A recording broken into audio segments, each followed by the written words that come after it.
பாக்கியாவோட ரெஸ்டாரண்ட்ல கூட்டமே வரமாட்டேங்குது. பழனிசாமி, எழில், பாக்கியா, செல்வி இவங்க 3 பேரும் ஹோட்டலுக்கு வெளியில் நின்று பார்த்துட்டு இருக்காங்க. எல்லா காரும் வந்துட்டு பார்க்கிங்க்கு இடம் இல்லாததுனால திரும்பி போயிடுது. இதை பார்த்த பாக்கியா பழனிசாமி கிட்ட இத மாதிரி தான் சார் எல்லா காரும் வருது, வந்துட்டு நிக்காம அப்படியே திரும்பி போயிடுறாங்க அப்படின்னு வருத்தத்தோட சொல்றாங்க.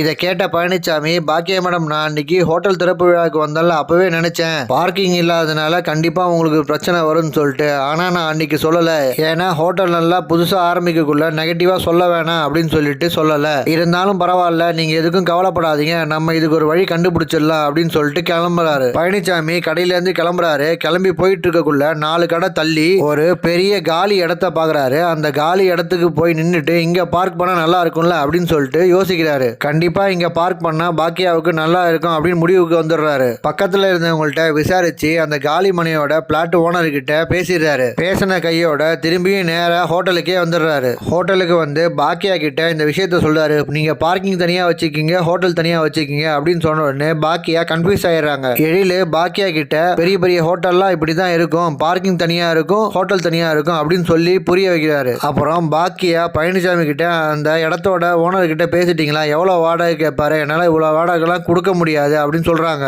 சொன்ன உடனே பழனிசாமி, மேடம் நீங்க முதல்ல இடத்த பார்த்து பிடிச்சிருக்கான்னு சொல்லுங்க, அதுக்கப்புறம் வாடகைலாம் நம்ம பேசி சரி பண்ணிக்கலாம் அப்படின்னு சொல்றாரு. இங்க வீட்டுல ஈஸ்வரி ஜெனியோட குழந்தைய வச்சு கொஞ்சிட்டு இருக்காங்க.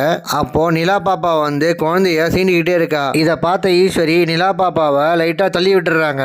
அப்போ அந்த பக்கமா வந்த ராதிகா இதை பார்த்துட்டு நிலா பாப்பாவை கூட்டு போய் தனியா வச்சு விளையாடிட்டு இருக்காங்க. அப்போ வீட்டுக்குள்ள எழில் வந்து நிலா பாப்பாவை தூக்கிட்டு ஈஸ்வரி பக்கத்துல போய் உட்கார்றாரு. அங்க உட்கார்ந்த உடனே நிலா பாப்பா பாட்டி என்ன திட்டினாங்கன்னு சொல்லிடுறா. சொன்ன உடனே எழிலே ஈஸ்வரியை பாக்குறாரு. அதுக்கு ஈஸ்வரி, பாப்பா நச்சுன்னு சொன்ன பேச்சே கேட்கல, சீண்டிக்கிட்டே இருந்தா நம்ம தானே பாப்பாவுக்கு சொல்லி புரிய வைக்கணும் அப்படின்னு சொல்றாங்க. அப்புறம் எழில நிலாவை சமாதானப்படுத்தி மேல கூட்டு போறாரு.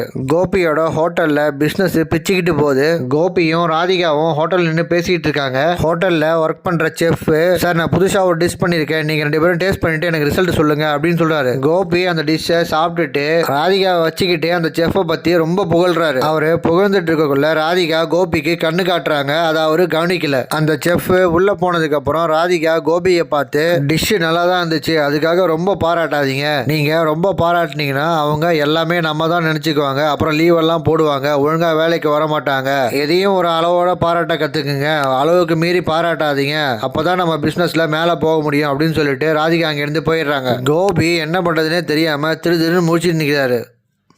Thank you friends. இந்த வீடியோ உங்களுக்கு பிடிச்சிருந்தா லைக் பண்ணுங்க, ஷேர் பண்ணுங்க, சப்ஸ்கிரைப் பண்ணுங்க. தேங்க்யூ.